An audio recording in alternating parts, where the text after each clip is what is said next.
are you going? Next up, we have Ma from 2019, in which this Octavius Spencer's character, who most people know from, I think, The Help, which is some like drama movie maybe. I don't know, but she plays this lonely woman who befriends a bunch of teenagers, and she gives them a place to party in her basement, and they think, hey, it's a safe place to go and drink and have fun, and they go, and eventually they start getting sort of strange vibes from the woman. And they, decide to try to get out of, going to the basement, but then she becomes somewhat obsessive, like, hey, you guys got to come over, and then we learn more about the backstory of Ma and how dangerous she really is. When the trailer for this one first dropped, before it came out, I watched the trailer and I got sort of, I wouldn't necessarily say excited, but I was interested. Like I thought, hey, they could do something pretty unique with this story. And then flash forward to just I think a week and a half ago, and I finally see it. And I have to admit, I was quite underwhelmed with this one. It's not like the movie was necessarily bad, but I just I feel like they could have done so much more. Aside from like a few okay actors and actresses, this one doesn't strike me as one that even in like a few years people are going to be talking about. I mean, even after it came out, I pretty much didn't hear anything about it. What are your thoughts on this one? Yeah, I remember seeing the trailer for this one a couple of times when I was watching some other movies at the theaters, and it looked okay. It wasn't something that, I was going to rush out and see at the cinema, but I thought, I'll give this a look at some point.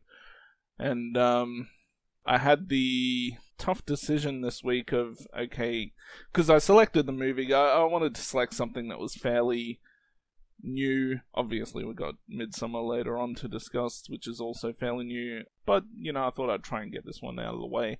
So I had the tough decision: do I pay $6 to rent it, or do I just go ahead and buy the Blu-ray for $15 or whatever it is? And I've got this struggle now. Okay, well, I can spend $6 and then lose that $6, or if I buy the Blu-ray, at least I've got the movie forever and I can watch it again. And technically, it's like paying an extra $9 or whatever on top of the rental to keep it.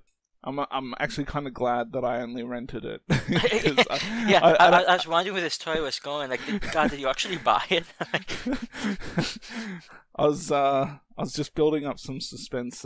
Yeah, I don't see myself wanting to watch this again. I thought it was pretty underwhelming. Story was somewhat interesting. Well, not even interesting, but there are ways they could have gone about it. It actually reminds me of a movie that has some similarities to it, which was also in theaters earlier this year called, there was a movie called Greta.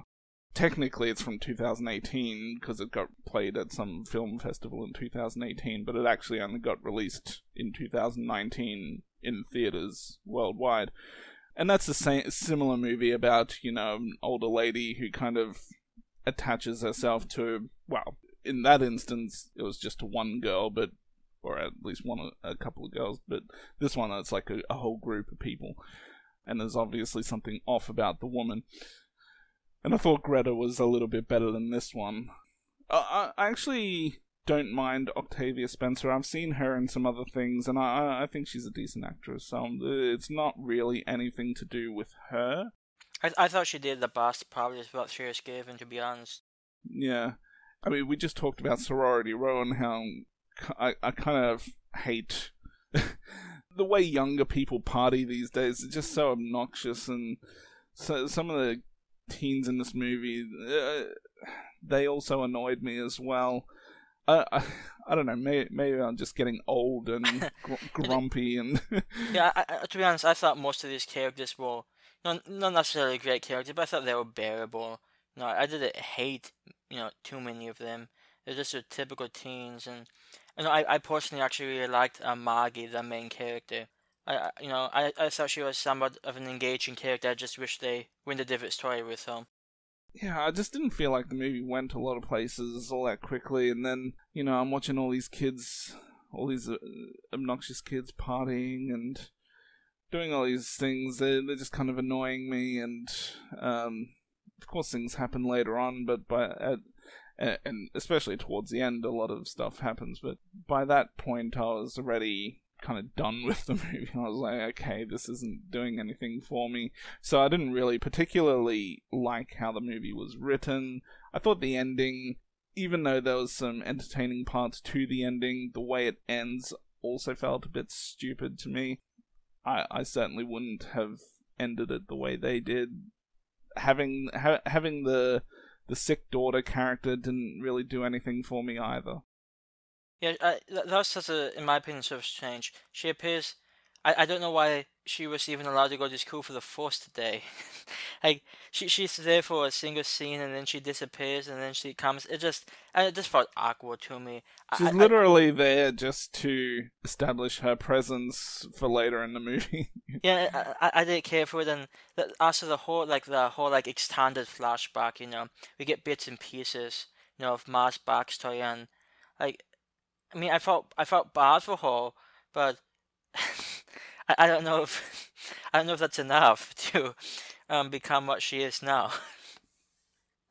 Yeah, I'll say I did like the beginning of the movie. I liked the relationship between the Maggie's character and her mother. I did like that relationship, and I do think Diana Servos, who played Maggie, was pretty decent in the movie. And toward the end, there's a bit of a not necessarily torture aspect, but there's some a little more violence thrown in, and I did like some of that stuff. Maybe just because something was finally happening that was worth watching, but otherwise, I just don't think this is a movie that is really going to stand out much. I was pretty disappointed with this one, and I'm going to give this one a 6, and I had to think about this for a bit. So it's totally below average rating for me, but I do like a few of the characters, and even though the story I think is decently poorly written, it did have potential, but it's definitely not a movie I could see myself wanting to really watch again. Yeah, I'm gonna throw it a 4 out of 10. I don't envision myself wanting to see this again. I just didn't really care for any of the characters. The story had potential, but I don't think it really used it all that well. The most joy I got out of the movie is noticing that there was one woman in the movie, the one who kind of played the... she's a bit of a hoe. The one that's in the casino stealing the drinks or whatever. Just noticing that woman played a pretty ridiculous character in that dodgeball movie. I think her character's name was something like Francesca Stelanaskevich Davidovich Ski or some bullshit. And she's got like these massive eyebrows. I don't know, she plays this really ugly Russian chick in the movie, which is kind of funny because apparently she's somewhat attractive woman to most people. So anyways, that was the real only enjoyment that I got out of the movie, kind of seeing her and making that connection to that ridiculous character. Well, at least you got something.